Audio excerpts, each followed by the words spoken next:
નમસ્કાર નમસ્કાર બાળ મિત્રો. Sunday story time.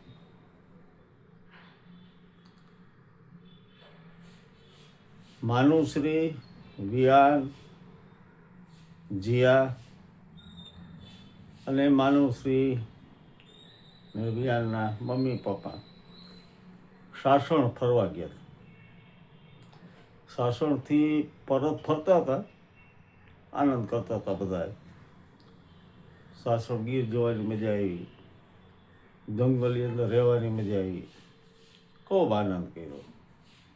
હરણ જોવા મળ્યા, ઘણા સિંહ જોવા મળ્યા, પણ આમ દૂરથી.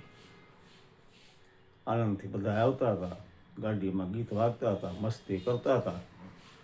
એ દરમિયાન અચાનક માનુશ્રી કે, પપ્પા પપ્પા ઊભી રાખો તો. સિંહનું નાનું બચ્ચું હતું. પપ્પા કે ન હોય બને ગલુડિયા જેવું કંઈ હશે સિંહનું બચ્ચું. ના ના ના ના પપ્પા, મેં જોયું. તો થોડીક રિવર્સમાં લીધી, જોયું તો રોડના કિનારે સિંહનું નાનકડું બચ્ચું. પગમાં કંઈક વાગ્યું હતું, દોડી ન કે. તો કે જો જો હું કહેતી હતી, જો તો હાલો આપણે એને લઈ લે. પપ્પા આપણે અમદાવાદ લઈ જઈશું, મારે સિંહનું બચ્ચું પાળવું છે. પપ્પા કે આપણે પડાય નહીં, આપણે ફોરેસ્ટ ઓફિસ હોય ને, જંગલ ખાતાની ઓફિસ હોય, અહીંયા આપી દેવું, પણ આપણે લઈ ન શકાય. તો કે ના બાબા, મને સિંહનું બચ્ચું બહુ ગમે. આ કે અત્યારે તો આપણે લઈ લે.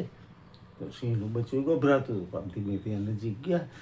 માનું હિંમત કરીને ગઈ બધી કે ધ્યાન રાખજો, પાછળ સિંહ રોય નહીં, મમ્મી પપ્પાને ગોતતા હશે. બધાને ધ્યાન રાખી વાલ કર્યું. માનુશ્રી તો નજીક ગઈ, એને બહુ ગમ્યું. પ્રાણી પણ માણસને ઓળખે. એની માનુશ્રીની, જીયાની, વિયાનની આંખોમાં જોયું. તેથી ના, આ લોકો તો પ્રેમાળ છે, મને કંઈ નુકસાન નહીં કરે. એટલે એની પાસે ગયો. અમને તેડી લીધું, પપ્પાએ તેડી લીધું અને ગાડીમાં લઈ આવ્યા. તો પાછળની સીટમાં છોકરાઓ પાસે સિંહનું બચ્ચું બેઠું જોયું હતું. પગમાં એને વાગેલું,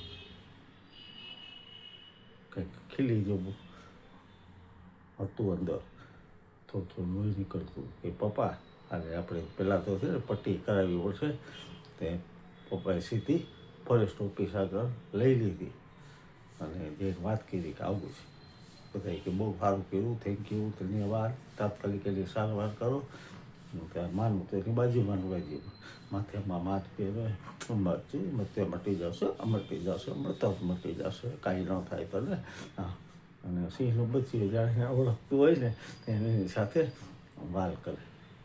આમાં કરી ડૉક્ટર આવ્યા, કીલ કાઢી લીધી, ડ્રેસિંગ કર્યું, પટ્ટો બાંધી દીધો. અને ફોરેસ્ટ ઓફિસરે આભાર માન્યો, ડૉક્ટરે આભાર માન્યો કે તમે તાત્કાલિક આને લઈ આવ્યા. એ કે આ બધો શ્રેય જાય છે અમારી માનુશ્રી. કે વાહ દીકરી વાહ, તો કે ઘણી બોલ્ડ છો, હિંમતવાળી છે. એ કે મને બહુ ગમે. મારે કે સર આ સિંહનું બચ્ચું અમદાવાદ લઈ જવું. એ કે બતા અમદાવાદ ન રહ્યા, આ તો જંગલનું પ્રાણી છે, જંગલમાં રહી. એના મમ્મી પપ્પા ગોતતા હોય તો ભૂલી પડી જાય. ફોરેસ્ટ ઓફિસર સમજ્યા, જો તું ભૂલી પડી જાય માનુશ્રી, તો પછી તારા મમ્મી પપ્પા ન ગોતે તે, પહેલો ન ગોતે તે. તો વિયાન કહે પણ સર અમે અહીંયા આવી બીજી વાર, ત્યારે તો પછી અમને મળવા દઈએ ને, ઓળખશે અમને. કે હા, એ તમને ઓળખી જશે, ભૂલે નહીં, એ ભૂલશે નહીં. તમે એની સેવા કરી છે ને, તો બીજી વાર આવો ને ત્યારે ચોક્કસ મળજો. અમે છે ને એ સાજું થઈ જાય ને, પછી જંગલમાં એના મમ્મી પપ્પા આગળ મૂકી આવશું. તમે બહુ સારું કામ કર્યું. 15-20 મિનિટ રહ્યા માનો ને, તો માનુશ્રીને જવાનું મન નથી થતું, જીયાને વિયાને છોડવાનું મન નથી થતું, પણ જવું તો પડે. પપ્પા ચાલો બેટા, મોડું થાય, આપણે હજી પહોંચવાનું છે, અમદાવાદ જવાનું છે, દૂરનો રસ્તો છે. વળી માનુશ્રી જતા ગઈ, સિંહના બચ્ચામાં હાથ ફેરવો, બાય વાલું, બાય, અમે પાછા આવશું, ત્યારે મળશું. સિંહનું બચ્ચું પણ આમ ટગર એના સામે જોઈ રહ્યું. જાણે એ એની ભાષામાં કહેતું હતું કે તમને મળીને આનંદ થયો, ઘણો ઘણો આભાર ને આપણે મળશું. હું તો અહીંયા નથી આવી શકતું પણ તમે આવજો. ગાડીમાં બેસી ગયા આખા રસ્તે માનુસ એની જ વાત કરે, એમાં સિંહનું બચ્ચું કેવું સરસ, કેવું ક્યુટ હતું, ક્યુટ. આપણે કે આવું લેવું છે, બીજી વાર આપણે આવશું જ અને એને મળશું. આ બાજુ આ લોકો અમદાવાદના રસ્તે ગયા, ફોરેસ્ટ ઓફિસરે પાટા પીંડી આ તે કરી અને 2-3 દિવસમાં સ્વસ્થ થયું એટલે જંગલમાં મૂકી આવ્યા. સિંહણ એની માં તો ક્યારની શોધતી હતી, એવું બચ્ચું જોયું તો એકદમ એને ગળે વળગાડી દીધું. એ પણ મુખ પ્રાણી, પણ માનવો પ્રેમ તો છે ને, એ વિહવળ થઈ ગયું હતું. આ બાજુ આ લોકો અમદાવાદ પહોંચી ગયા પણ માનુષને તો બહુ યાદ આવે. શેરીના સોસાયટીના ગલુડિયા જોઈએ તો એમાં એને સિંહનું બચ્ચું દેખાય.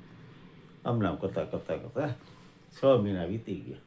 6 મહિના પછી ફરીથી સાસણ જવાનો પ્રોગ્રામ થયો. માનુષી કે બીજે ક્યાંય જવું નથી, ફરીથી મારે સાસણ જ જવું હોય, મારે જંગલમાં જ જવું, મારે બચ્ચું જોવું છે. હું કેવું મસ્ત ક્યુટ હતું, હવે તો મોટું થઈ ગયું હશે, મને અલગ છે. ભાગી આપણને મળે નહીં મળે તો આપણે જાશું. તે બીજી વખત ગયા સાસણમાં, જંગલમાં ફરતા આમાં બધી જગ્યાએ લાગતા હતા, કંઈ દેખાય નહીં. આગળ જોયું રસ્તામાં બાળસિંહ ઊભું. મનુષ્ય ઘેરી મારા ફ્રેન્ડ એરી. પપ્પા કહે એમને ન ઉતરાય. એ બરાબર છે. ત્યાં જોયું તો પાછળ સિંહણ એની માં આવી. આ બાજુથી સિંહ આવ્યો. એ કે જો એમને નીચે ન ઉતરાય. ત્યાં ઓલું બચ્ચું તો ધીમે ધીમે કરીને ગાડી આગળ આવી અને ગાડી સિંહણની દૂર ઊભા જતા. એ કે જ્યાં ઓળખી ગયું જો કે મનુષ્ય તને ઓળખી ગયું છે. દરવાજો ખોલ્યો ને તો એ સીધો અંદર આવી ગયો. મનુષ્ય તો ભેટી પડી વિયાને જીયા રાજી થઈ ગયા કે થોડીક રમાયું. પછી કે જો આપણે એને મૂકી દેવું પડે એટલે ઓળખી ગયું હોય. પહેલાં મમ્મી પપ્પા રાહ જોવે છે એટલે જંગલમાં જવું પડે પાછું. પાછું મૂકી દીધું અને દોડતું આ એના જીવનનું યાદગાર સંભાળનું માનુષી વિયાર અને જીયા માટે થઈ ગયું. મિત્રો, પ્રાણીઓ પણ એટલા જ પ્રેમાળ હોય છે. જો આપણે એને સ્નેહ બતાવીએ, પ્રેમ બતાવીએ તો એ પણ આપણને પ્રેમ કરે, એ પણ લાગણીથી છલોછલ હોય. એમનામાં પણ સંવેદના હોય છે. માત્ર એ શિકાર જ કરે એવું નથી હોતું. ધન્યવાદ. વાર્તા કેવી લાગી આપ જણાવજો. આવતા રવિવારે ફરી મળશું. આપણે જે વાત કરી હતી અગાઉ કે સિરીઝ વાર્તાની છે એ આપણે કરવાની છે, આવતા રવિવારથી શરૂ કરશું. મળીશું ફરીથી. ચેનલને લાઈક કરજો, સબસ્ક્રાઈબ કરજો, ફોરવર્ડ કરજો. ધન્યવાદ. જય અરુણાચલ.